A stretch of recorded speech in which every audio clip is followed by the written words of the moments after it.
Bonjour, c'est Chicon Vénère et bienvenue dans cette revue de presse hebdomadaire. Et du coup, donc, on va parler du gouvernement sur la situation de Gaza, mais on va aussi parler de nouvelles politiques qui sont mises en avant ou proposées par certains partis du gouvernement, comme par exemple le MR qui veut envoyer l'armée carrément à Bruxelles pour gérer les problématiques de la drogue. On va décortiquer pourquoi c'est hyper problématique et on va en discuter en détail. Un autre sujet qu'on a pour ce soir, on va parler de la promotion de l'ULB avec cette controverse, ces sorties racistes de la part de l'extrême droite à propos de la promotion de l'ULB qui s'appelle Rima Hassan. Je pense que vous avez dû passer. On va quand même analyser ça un peu en détail parce que ça révèle quand même assez de trucs. Alors, petit point pendant le montage avant de continuer parce que le gouvernement Arizona s'est mis d'accord hier et prétend prendre des mesures pour la Palestine. Spoiler, pas trop en fait. Premièrement, nos ministres disent reconnaître l'État palestinien, mais sous deux conditions. Deux conditions inatteignables dans la situation actuelle de génocide et de famine généralisée.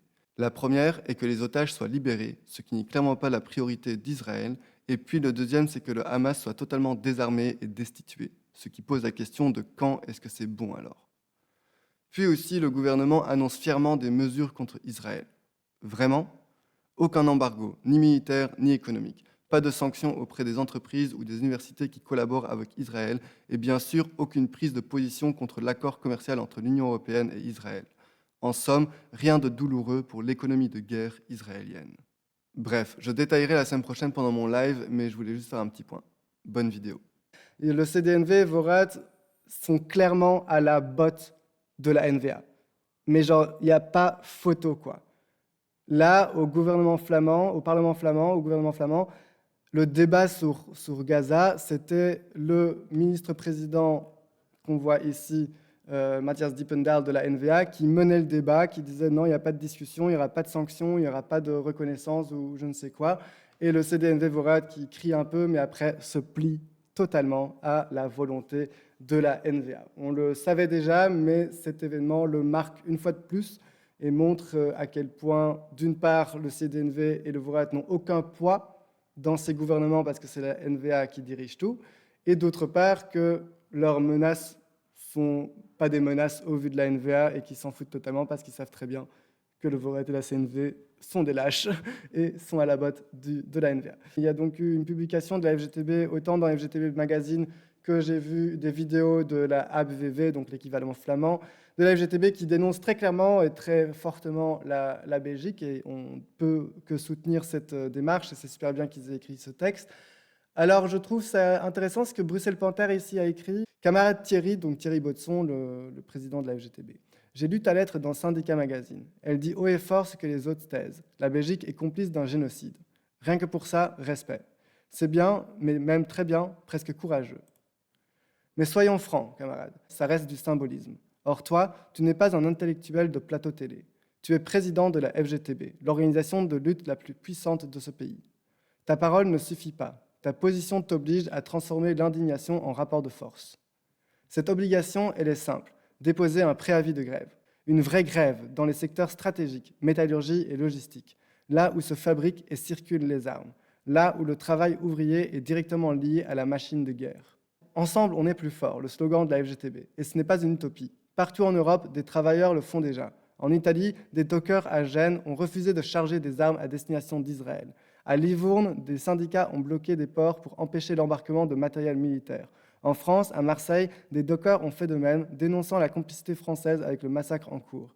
Ces actions existent, elles sont concrètes, elles montrent que la solidarité ouvrière internationale n'est pas un mot creux, mais une âme réelle. Alors pourquoi pas ici, en Belgique ? Pourquoi la FGTB ne prendrait-elle pas l'initiative historique de dire « pas en notre nom, pas avec notre travail, pas avec nos ports et nos usines ». Le rôle d'un syndicat de combat, c'est de bloquer la complicité à la racine, dans la production et l'acheminement. Camarades, ton texte a ouvert une brèche, mais il ne faut pas que cette brèche se referme dans le confort des déclarations. Il faut enfoncer la porte. Il faut montrer que le mouvement ouvrier belge ne se contente pas de pleurer sur les crimes du colonialisme. Il agit pour les en empêcher. Alors, sans détour, je te le dis, ton texte est bien, mais l'histoire attend davantage. Ce que la Palestine attend, ce que nos camarades européennes montrent déjà, c'est un geste fort. Dépose un préavis de grève, bloque la production et la logistique, entraîne le front commun syndical.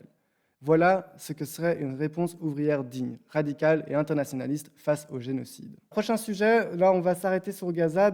Ici, il y a donc Bart Wever, comme je le disais, qui était en Autriche pour rencontrer le chancelier Merz, le chancelier d'Allemagne, je ne sais pas ce qu'il foutait en Autriche, mais ah oui, c'était un sommet d'économie en Autriche. Et ils ont fait des déclarations, d'une part à propos de Gaza, en disant oui, on va voir à ce sommet européen, on va voir ce qui se passe, oui, il faut qu'Israël arrête, mais en même temps, il ne faut pas reconnaître la Palestine.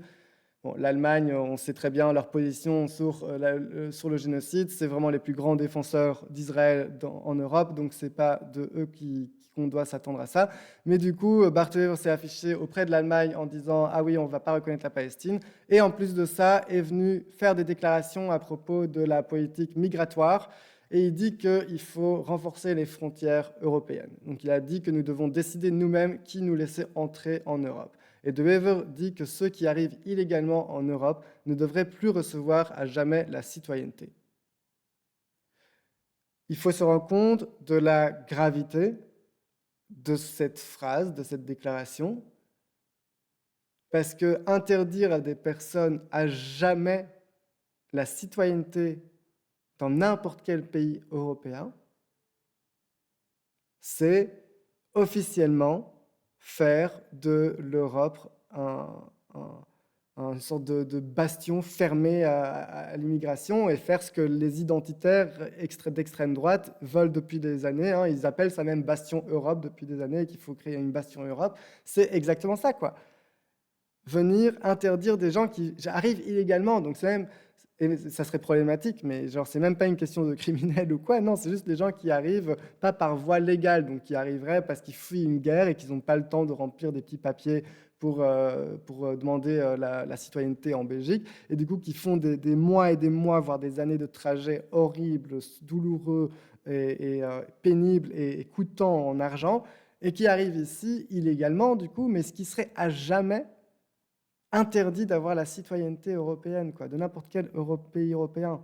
C'est vraiment des États ethno-nationalistes, comme tu le dis, Bernab, pas encore, mais on va vraiment vers ça. Hein, comme je disais, cette histoire de bastion Europe, c'est assez terrifiant. Selon Bart Wever, le pacte européen sur les migrations constitue une avancée importante, mais il faut aller plus loin pour freiner la pression migratoire sur le continent. Mais aussi, on voit comment De Morgan, le journal, utilise les mots de ce gouvernement et de l'ANVR, en fait, en parlant de pression migratoire. C'est forcément négatif, il y a une connotation négative à pression. Ce n'est pas du tout anodin d'utiliser les mêmes mots que ce gouvernement. Et là, on voit que De Morgan, même s'ils viennent un tout petit peu critiquer cette déclaration de Bart Wever, ben, en prenant ces mêmes mots, ils normalisent en fait le discours. Ils normalisent totalement de parler de pression quand on parle d'immigration, tandis que factuellement, l'immigration est un apport économique, mais si on veut en parler en termes libéral et capitalistes, nos pays européens ont besoin d'immigration parce que notre population devient de plus en plus vieille, donc on a besoin de main-d'œuvre de plus en plus. De Wever a également évoqué le marché intérieur dans son discours. L'Europe doit être plus stricte à ses frontières extérieures, mais plus indulgente à l'intérieur de ses propres frontières, a-t-il soutenu. Il a cité un rapport du FMI sur le droit des douanes élevé qui subsiste entre États membres. C'est une folie totale. Nous livrons à une guerre commerciale à nous-mêmes. Donc vraiment, les immigrés blancs, ils veulent bien, mais pas le reste, quoi. C'est littéralement ça, quoi. Il n'y a même plus de pincettes. Depuis cet été, une série de mesures de crise sont en vigueur aux Pays-Bas. Parmi celles-ci figure la restriction sur l'asile shopping pour les personnes ayant déjà obtenu l'asile ailleurs dans l'Union européenne ou dont la demande a été rejetée. Ces personnes n'auront plus droit à un hébergement. Oui, c'est le shopping de l'asile, comme appellent les Pays-Bas. Et là, De Morgan reprend au calme ce terme sans le remettre en question. C'est peut-être un peu problématique comme terme, c'est peut-être un discours d'extrême droite, c'est peut-être pas anodin comme terme. Parler de shopping d'asile, parce qu'il y a des personnes qui arrivent dans certains pays et qui ont obtenu l'asile là et vont vers un autre pays. Ce qui est totalement compréhensible quand on sait la situation, par exemple, de la Grèce. Il y a énormément de personnes qui arrivent en Grèce, qui sont forcées d'arriver en Grèce, qui ne veulent pas rester là, vu la crise qu'il y a dans ce pays. Et du coup, c'est normal qu'ils bougent plus vers le nord ou vers chez nous. Et du coup, venir parler de shopping d'asile, c'est dégueulasse. C'est tout simplement dégueulasse. Et voir que De Morgan le met entre parenthèses pour dire oui, c'est quand même une phrase pas très bien ou du gouvernement, mais on ne va pas venir critiquer pourquoi. Ouais, bref. À l'instar d'un nombre croissant de pays européens, la Belgique a mis en place des contrôles aux frontières. En réalité, des contrôles d'entrée ces derniers mois. Le gouvernement souhaite ainsi renforcer sa lutte contre l'immigration clandestine. Les trains et les bus entrant sur son territoire sont notamment soumis à des contrôles renforcés. Les personnes appréhendées sans permis de séjour reçoivent l'ordre de quitter le territoire immédiatement. En cas de refus, elles sont transférées vers un centre fermé. En raison de l'attention portée à l'Ukraine et à la reconstruction de l'armée et aux difficultés budgétaires, la politique migratoire belge et européenne a été relativement peu prise en compte ces derniers mois. La situation pourrait bientôt changer. Le premier hiver approche pour le nouveau gouvernement. Traditionnellement, cette période est difficile pour l'accueil des demandeurs d'asile. Mortel, tu veux dire? On parle de froid, de manque d'accueil. Je rappelle que là, avec les mesures récentes sur l'immigration, il y a des familles entières qui dorment depuis 2-3 semaines dans les rues de Bruxelles. Donc ce n'est pas une période difficile pour l'accueil des demandeurs d'asile l'hiver. C'est une période mortelle pour des familles entières. Mais ça, Bart Eversson contrefou. On ferme les frontières à l'extérieur, on va traquer les immigrés, les sans-papiers à l'intérieur. Derrière les mots creux de la lutte contre l'immigration irrégulière se déploie un appareil d'État répressif de plus en plus structuré, assumé et brutal. Perquisitions domiciliaires, contrôle policier massif, démantèlement du droit d'asile, fin de la régularisation, etc. Le pays opère un glissement inquiétant vers une politique de peur, du contrôle, de la traque et de l'expulsion des personnes exilées. Au centre de cette offensive belge, la stratégie du gouvernement Arizona, faire de la Belgique un espace hostile pour les personnes migrantes, ou avec ou sans papier. Chaque semaine, des contrôles de police ciblent les transports, les gares, les logements. À Bruxelles-Midi, à Liège, dans les bus internationaux low cost, dans les trains et dans les quartiers populaires, les contrôles et les arrestations se multiplient. La coalition Arizona s'attaque frontalement aux personnes exilées, en particulier celles et ceux qui n'ont pas de statut légal.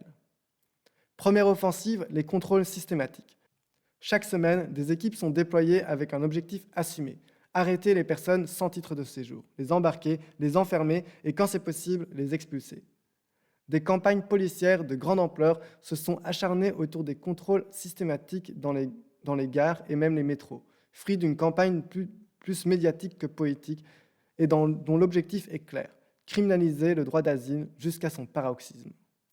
Le ministre de l'Intérieur, Bernard Quintin, du MR, et le secrétaire d'État à l'Asile et l'immigration, Anne-Hélène Van Bossade, de la NVA, s'en félicitent dans la presse. L'objectif est de faire passer le message que la Belgique n'est pas une terre d'impunité. Ça dépend pour qui, et on va en parler juste après avec l'affaire Didier Reynders. La mesure la plus alarmante reste sans doute la résurrection des visites domiciliaires. Autrement dit, la possibilité pour la police d'entrer dans le lieu de vie d'une personne sans papier, sans l'autorisation d'un juge d'instruction pour l'en arrêter. C'est une intrusion dans l'intimité, une humiliation, une violence psychologique qui s'ajoute à la peur constante de l'arrestation, dénonce la plateforme citoyenne de soutien aux réfugiés. Cette politique repose sur une logique d'intimidation. Elle vise à rendre la vie des sans-papiers invivable pour les pousser à s'auto-expulser. Témoignage anonyme d'une travailleuse sociale à Schaerbeek. Parallèlement, la Chambre a voté en juillet 2025 2 lois clés. La réduction drastique des délais de recours en matière d'asile, premièrement, et la possibilité pour les forces de l'ordre d'exécuter plus rapidement les décisions de retour.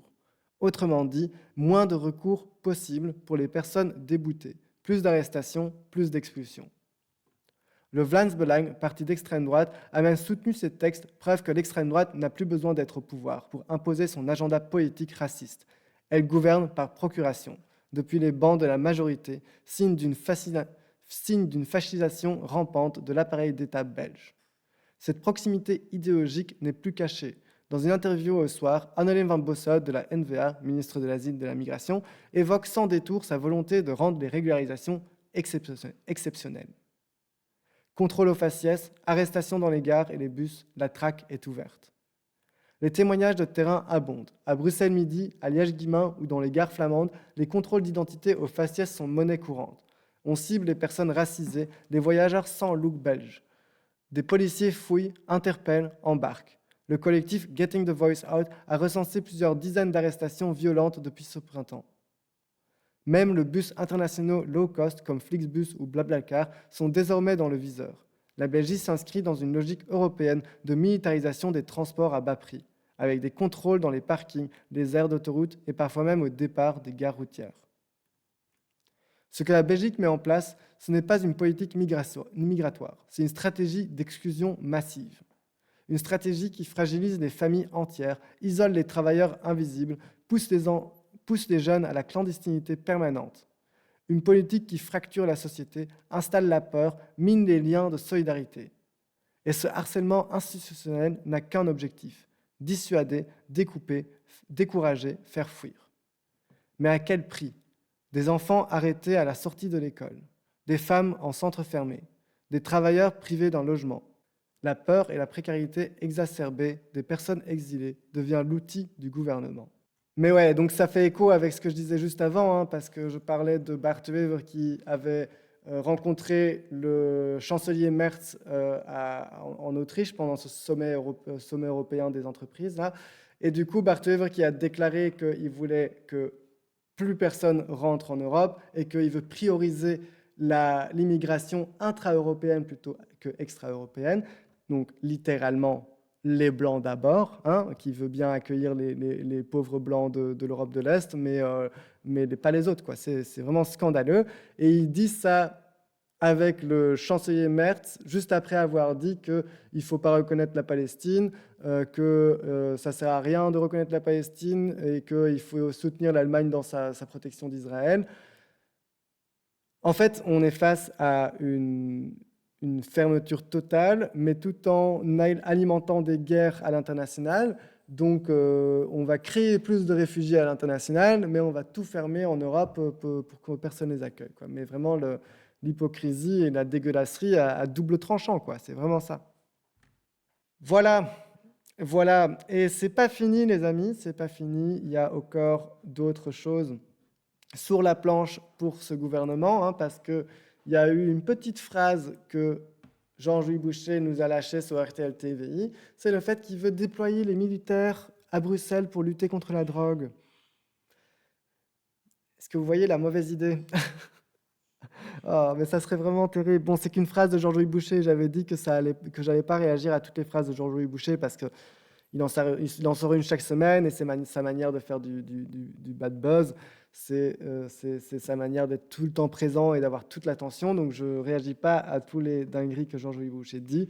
Mais ceci, c'est une mesure que pourrait prendre notre ministre de l'Intérieur et autres ministres. Et ça serait vraiment hyper inquiétant parce que ça me déploie les militaires en plein Bruxelles, dans les quartiers populaires.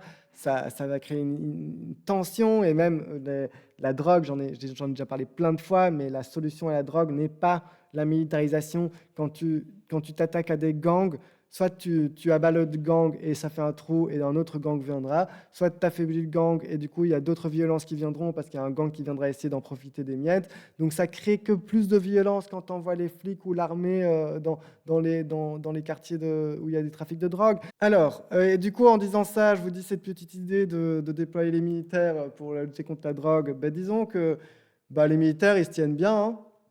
J'avais envie de faire un point là-dessus parce que déjà, il y a ceci, on voit que oui, il y a la réforme des retraites qui touche tout le monde, mais les salaires des militaires seront rehaussés, comme ça, il n'y aura pas de bénéfice, il n'y aura pas d'effet négatif pour les militaires. Un seul emploi qui est protégé, c'est les militaires.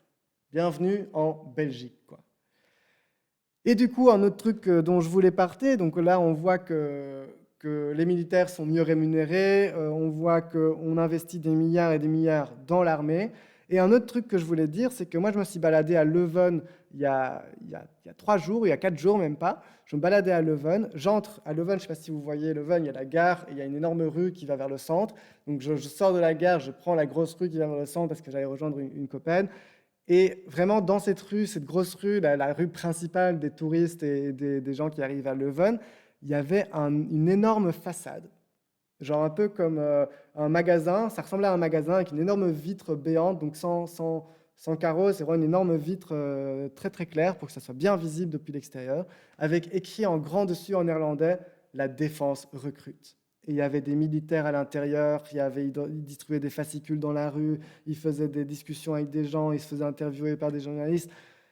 Ah, ça c'est, quand j'ai vu ça, je me suis dit waouh, la politique de Theo Franken en action, quoi. Et je me suis informé du coup, et il y a Theo Franken qui veut mettre ce genre de magasin de défense recrute un peu partout dans les grosses villes en Belgique pour montrer que la défense est visible et proche des gens, et aussi pour recruter un max de jeunes. Pourquoi pas? Donc on va les mettre surtout dans les villes étudiantes comme Leuven, où il y a majorité d'étudiants. C'est vraiment une dinguerie.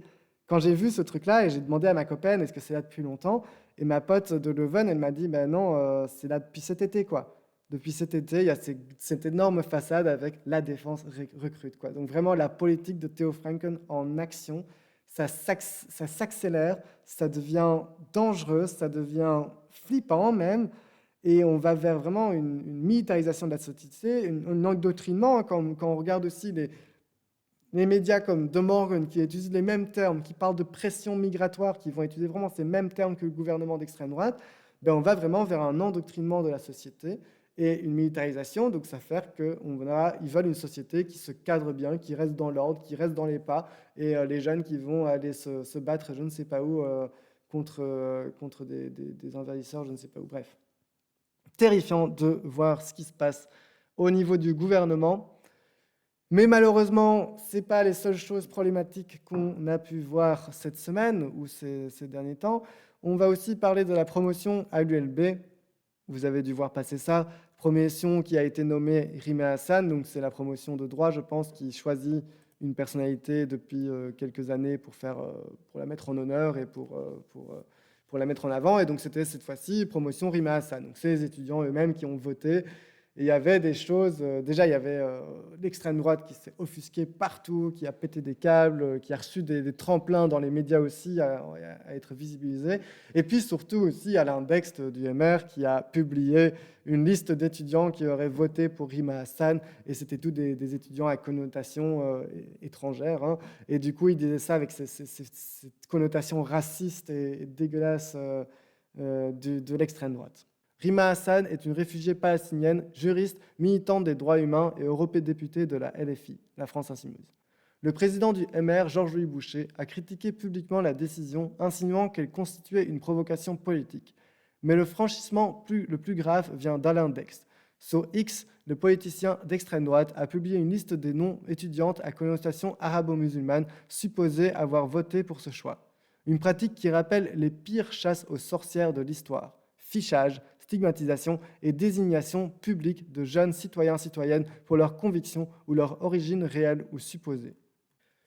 Et pour ceux qui connaissent mal Alain Dext, voici son beau CV. Membre de longue date du MR, viré de MSF en raison de positions politiques, fondateur de la liste Dext qu'il définissait comme un NVA francophone et directeur de campagne d'Éric Zemmour pour la campagne présidentielle de 2022. Auteur de Figaro Vox, un homme très bien, quoi. Ah ben merci pour ce petit CV, Barnab, je ne connaissais pas tout.